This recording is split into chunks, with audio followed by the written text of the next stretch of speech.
The ZANU-PF legislator for Weza North, Itai Ndudzo, is officially called on Finance Minister Mthuli Ncube to present a ministerial statement addressing the alarming devaluation of Zimbabwe's gold-backed currency, the Zimbabwe Gold, ZWG. Zambira mashoko atiri kuona kuti aiwa Minister Ndudzo vanoisa pakona aiwa Mthuli Ncube achiti akuexplain zviri kuitika pamarket kuti how come kuti the value of the global gold exchange rate rinokwira but toona kuti the currency iri backed by the same gold inoreduce. Zambira mashoko mudanyo pana kuti bo subscribe or like or turn on the bell icon. Timira anyora vachiti speaking during a parliament session on Tuesday.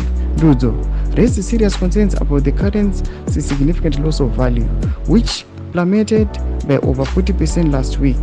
The ZWG, introduced in April, has been under pressure from the market, with growing calls for Reserve Bank of Zimbabwe (RBZ) to adopt a more realistic exchange rate.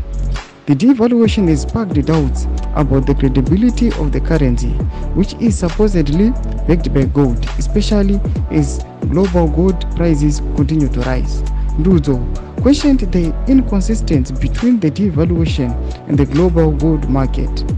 It is imperative for the Honorable of Finance to bring a ministerial statement to the House to explain the serious incongruity.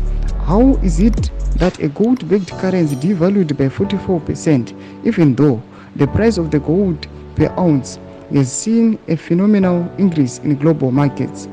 He highlighted that the price of gold has risen from $2,350 per ounce in April to $2,648 per ounce in September. Thomas Warubuda panapa vachiona kuti aiwa this increase yaita ya value ya gold ya increase yataona kuti yabva yakonzeresa kuti our own currency iri backed nema minerals ichidzika ne more than 40% zvashamisa vanhu vachiti aiwa irelation yakaita seiyoyo yekuti aiwa ma minerals akabeka the current aiwa ano increase their value but the currency yacho yakabekewa ino decrease vachiti aiwa ngava yavambotaura a ministerial statement vatudza kuti zvizvi zviri kuitika noda kuti vanenge vaita ma investments avo vakaita ma savings avo vatoona kuti vanopedzera kuita ma loss. Kuti kudii pamusoro pechitiko ichi aiwa pinda comment section medu usangano subscribe or like turn on the bell icon.